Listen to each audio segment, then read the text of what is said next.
Hi,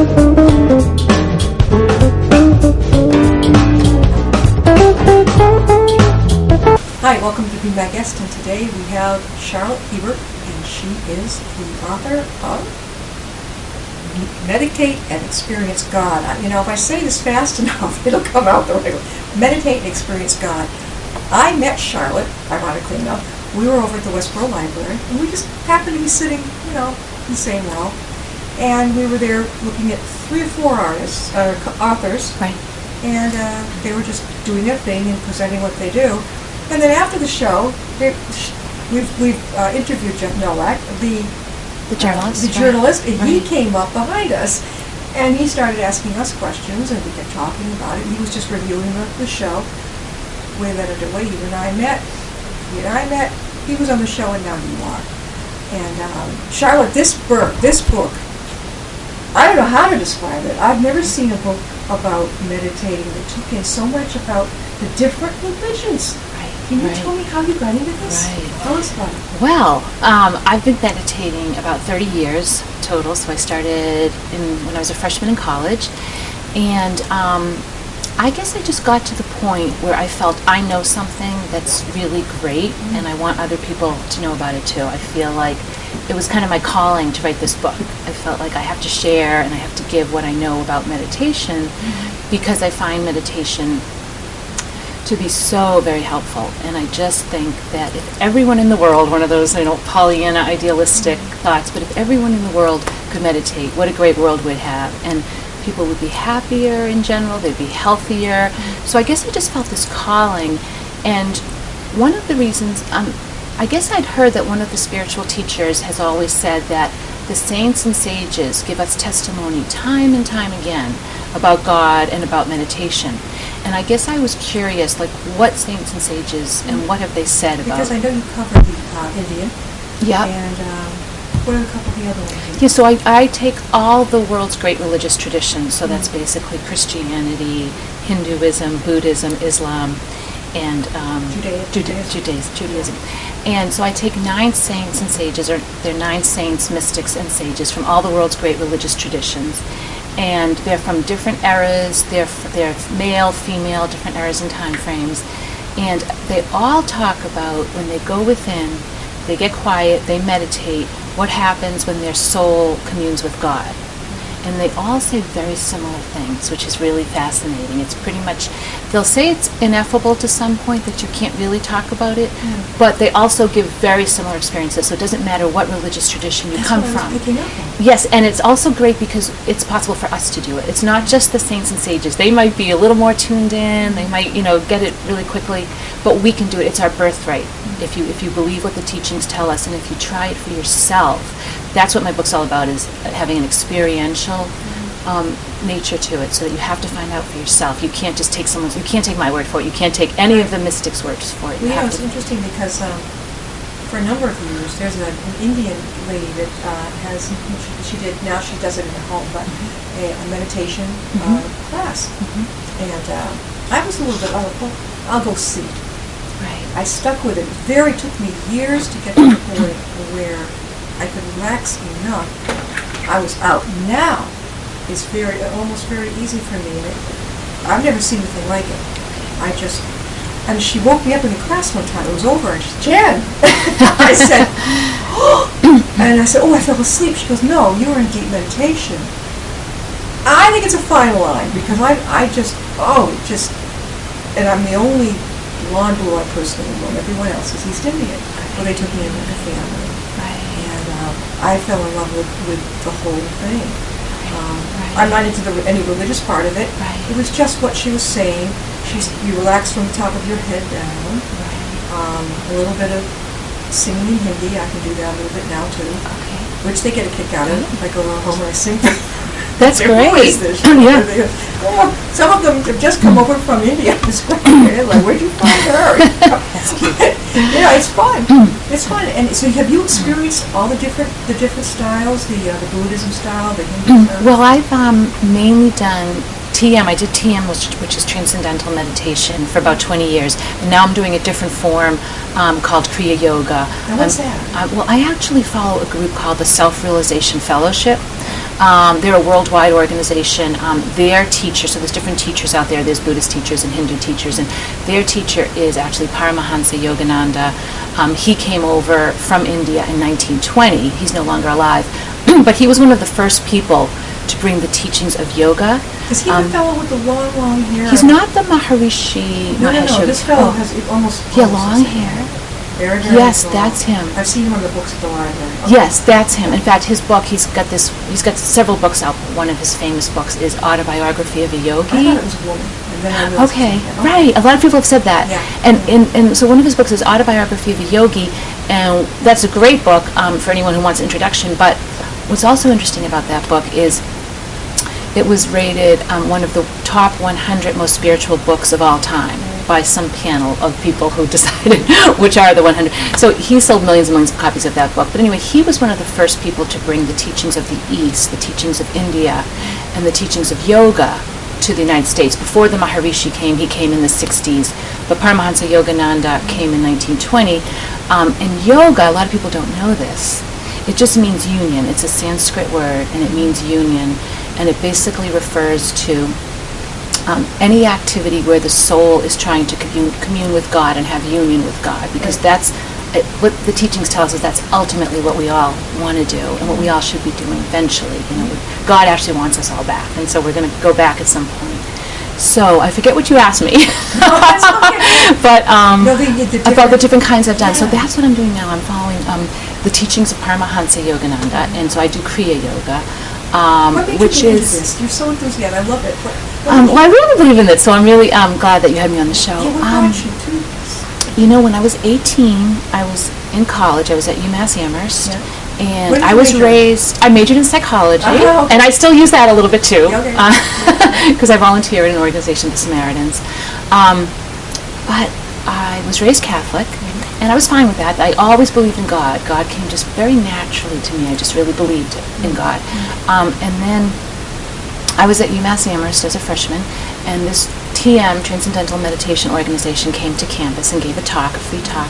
And I guess I just got really interested in that. And also when you're in college, and maybe you can relate to this, you're 18, and you meet all these people, and they have all these ideas, and you haven't been exposed to all these ideas and all these books. I took all these classes and interesting books and interesting people. So I guess I started just searching a little bit. So I started meditating when I was a freshman. So that's how I started. That's how you did it. You made it in psychology. Psychology. And when did you know you wanted to write a book about? Well, and I also took a lot of world religion classes when I was at UMass, and I took a lot of literature classes when I was at UMass. Let's see, I wrote this book, I think, 2 years ago. Sure. It's called Meditate and Experience God, Charlotte Hebert.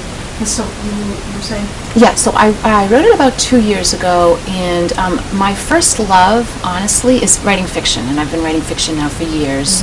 And I have a novel on Amazon, if anybody's interested. It's called Numbering Stars. Okay. What is that about? I've seen, what is that? That is a book.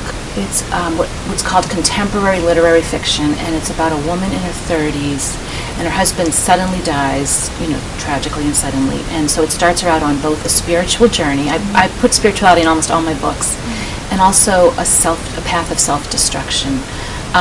So along the way, she ends up hurting not only herself, because she's so upset, she can't deal with the death of her husband, but she also ends up hurting someone else.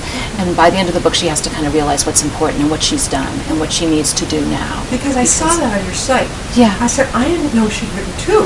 I know I've written the one you gave me. I've read the one you gave me. Right. Numbering Stars. Was that Numbering your first Stars. No, it wasn't. I've written several novels, and I have two books on Amazon right now, and I have a young adult novel right now that I'm trying to get an agent for. So it's a long road trying to get. If you want to rock and roll, trying to get to the top not to the top, but just trying to get published. But this was more of a calling for me. So I love fiction. That's my true love, as I said, and I'm still writing right now. But I sort of felt like I need to do this. It's like when you feel like you need to give back to the world, and you need to contribute, and you know something, and you want people to know it because it's important. And so that's what I felt. And so for me, it's in depth. This book is not. You're not going to read this in 5 minutes. This is in depth, and it takes you through aspects of meditation. I wouldn't even compare to me. Which ones? Like what kind of? I think the most complicated, although I love it, was the the yoga, the Hindu part, which I hadn't, of course that's the one I know the most, but when you're sitting there, it feels uncomplicated to me. To read about it, it's something different. How did you tie, now the Torah part was interesting. Okay. Tell us about how you tied the Torah part into meditation. Well, somehow I got the idea. I don't know how.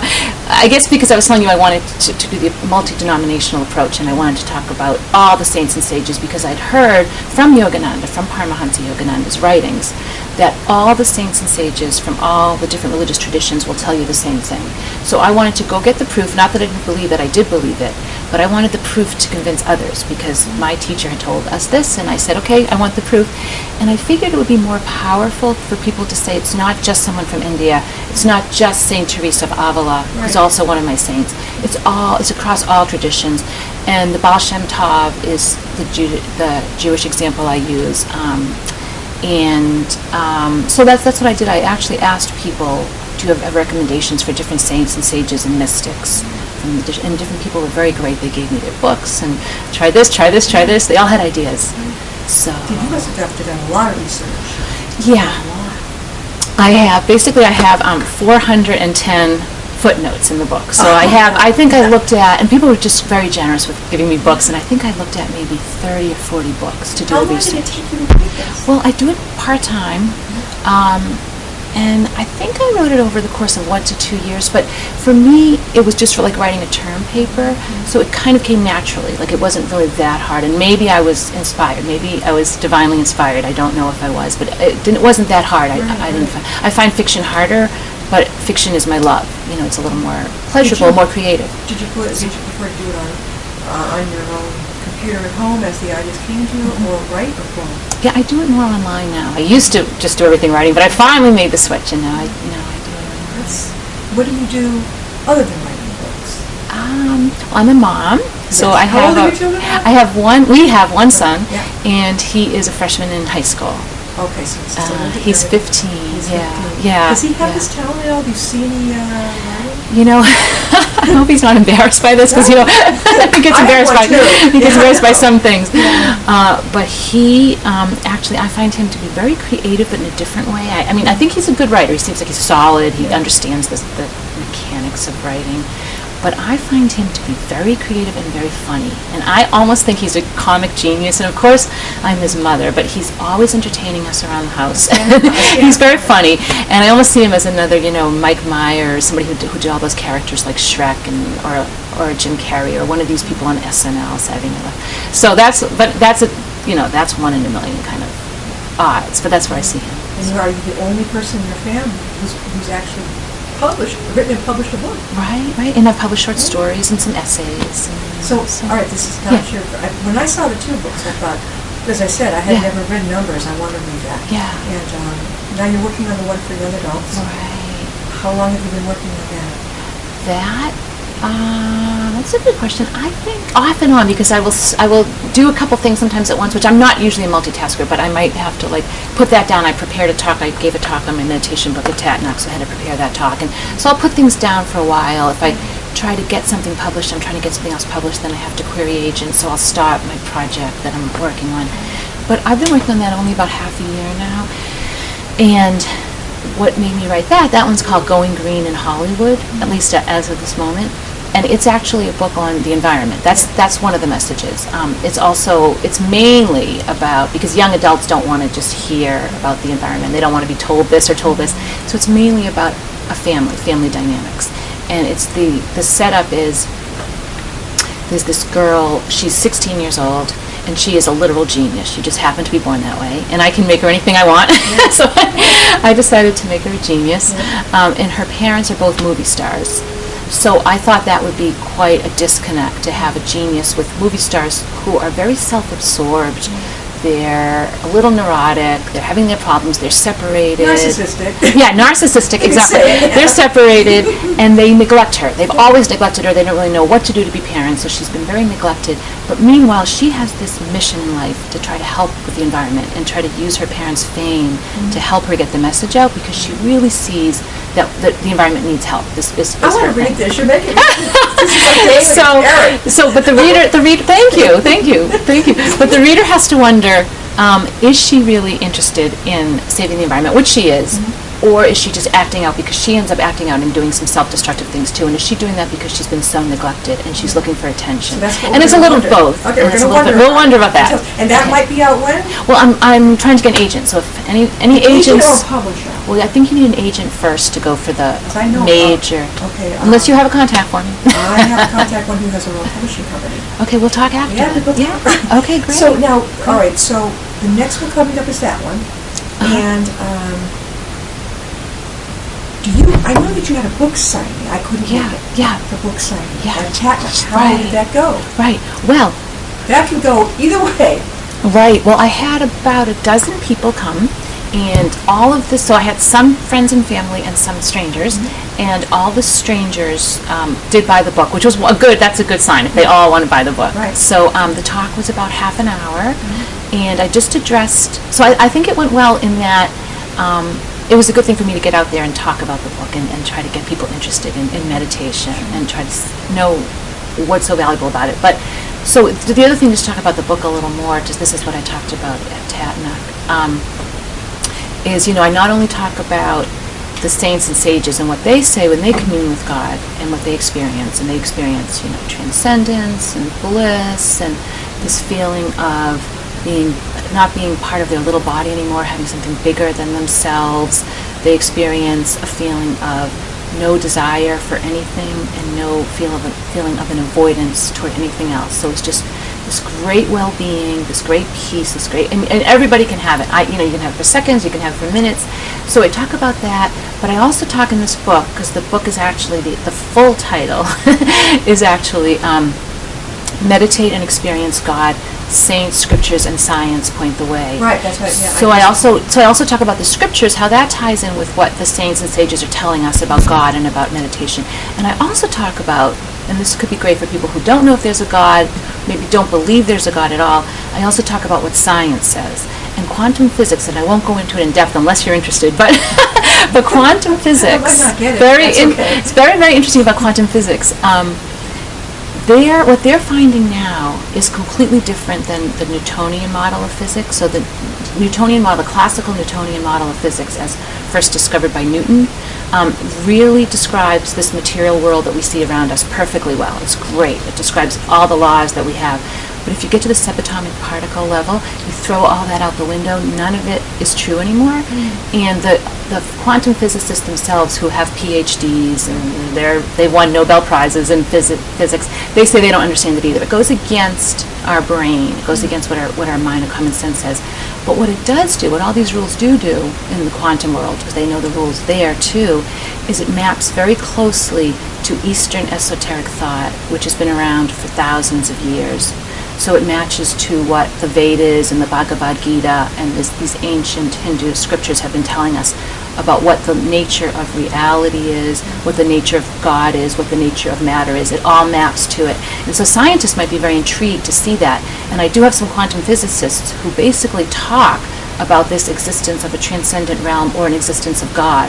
One of them wrote a book called, I don't have the exact title, but it's something like Science Has Discovered the Creator. So these are just quantum physicists who now have come out. And Einstein was talking about the mind of God. The rest is all details, he said. I want to know the mind of God. So it's just interesting to get on the quantum physical level. And there's also cosmologists. I don't want to bore you with the science, but there's also cosmologists who talk about the order and perfection of the universe, and they have all these things about the four rules of electromagnetism, the strong and weak nuclear forces, and gravity, and the balance of protons and electrons, and everything has to be precisely correct, exactly correct, or life would not take place. The stars wouldn't burn. And one quantum physicist, I quoted him, and he says basically that if you took it just as it was just a random thing, because some people say there's multiple universes, and this one was just a random. Everything is just random, and this one just turned out well, but some other ones won't turn out well. But he said if you use that argument, you need something like 10 to the 80th years. I forget what the equation is. And he says inconceivably longer than the time the universe has been around for it just to be random. So it's basically almost impossible, unless all the random things I guess went in a certain way. But so they argue about that too, that there is proof for the Creator almost. What's that book that I love? And I can picture it in my mind. It is a Hebrew book, but it's very popular. It has an astrological air to it. What is that called? I can see it. I can't remember. The Book of Signs, or no? No. It's not straight astrology, but it's the Hebrew interpretation of as the seasons go by, or by month by month by month. I can't remember. Right. But now this, when you get into this, I noticed, Right. a lot of people think astrology too. But you didn't. That's not something that you wanted to. Right. That's not addressed. Now this is right. This is based a lot of, like you say, science. The science. And right. the basis of the other religions. Right. Do you think you'll write another one on core performance? Do you think you might? Well, this one, just to go back to this one, and then I'll answer your question. This one, just so people will just know what this really book, what the contents is part one is basically what the teachings state. The teachings being the teachings of yoga and the teachings of the East and the perennial teachings of the East. Part two is, are the teachings true?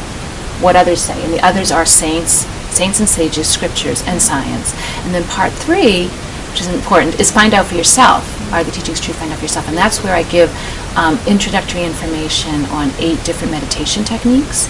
Some of the techniques are right in the book, and some you have to go to other resources to find out. But it's good because people, like I said, people have to find out for themselves. So I want people to meditate, and I want them to really give it a try. So how often do you meditate? Once a day? Twice a day, right. Twice? Twice. Where do you find the time? Well, I only write part-time. I'm a mom. So I make the time. I don't have a full-time job outside of the home. So that's... So then you twice a day? Twice a day. How long at a time? Well... Okay, was it 5 seconds? No. I recommend fairly... I meditate a fairly long period of time. Yeah. Mornings a little longer than in the evenings. And in the evenings I try to do it before dinner, because you should actually meditate, depending on what you're doing, you should actually meditate before you eat, or give yourself some time to digest, because your body will be too caught up with the digestion. So I do it twice a day, but I would recommend to people who are just starting out, if they can do 10 minutes a day, that's fabulous, 10, 15 minutes, just to get them going in that habit, and they need to try to form a habit. Have you thought of teaching this? Like I said, it's not my true love, but you don't know where life takes you. My first love is writing fiction and being, the creative writer, but you don't know where life takes you. If there's enough of a need, maybe you could do something like, I could do something like that part-time.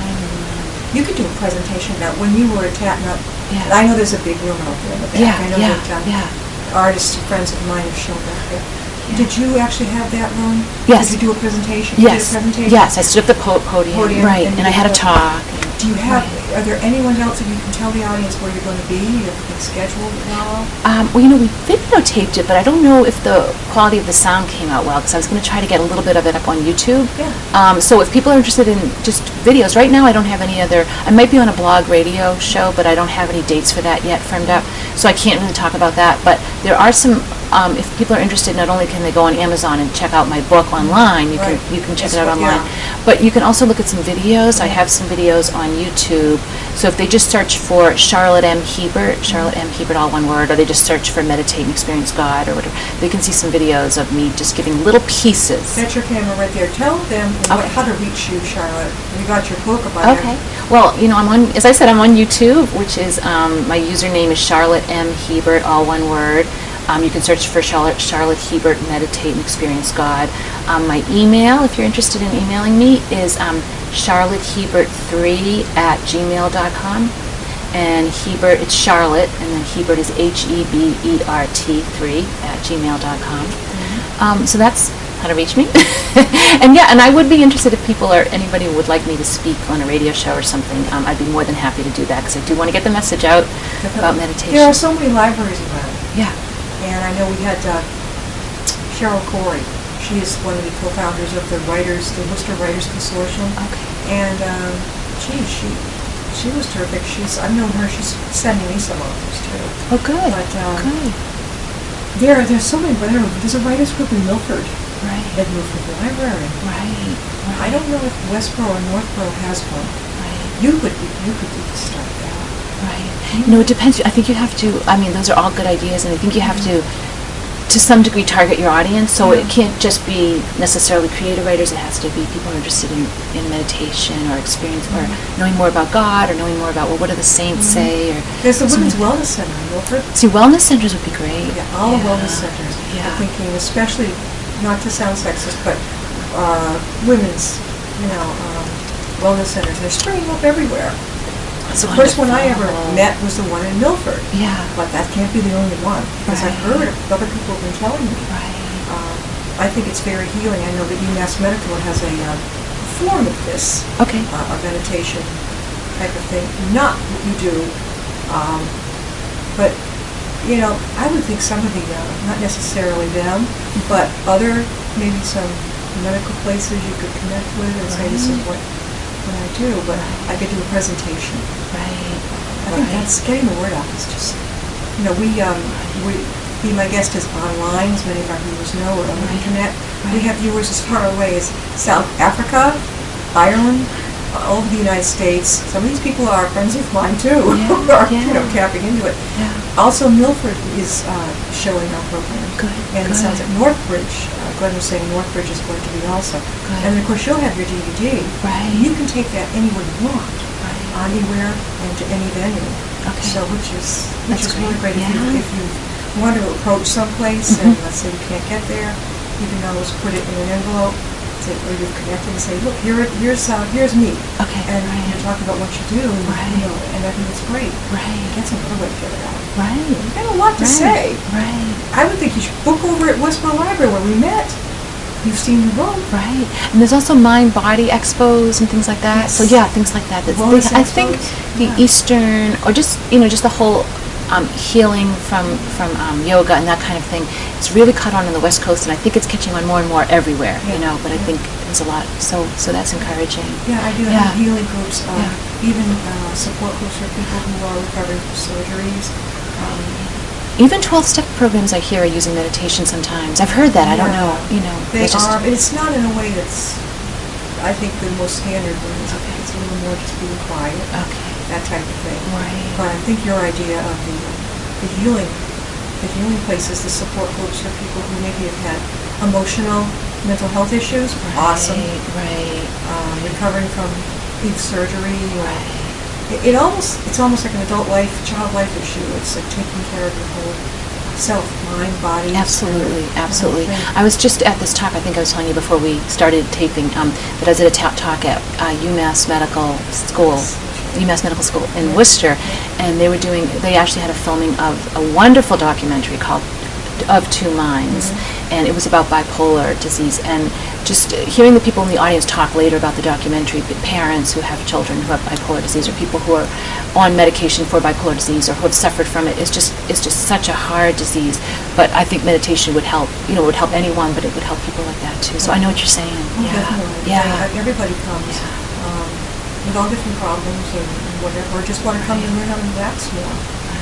Charlotte Hebert, thank you so much. Well, thank you, Jan. I Guest of the appreciate show. Go get her book. Thank you. Alrighty, and we'll see you next time on Be My Guest. Thank you.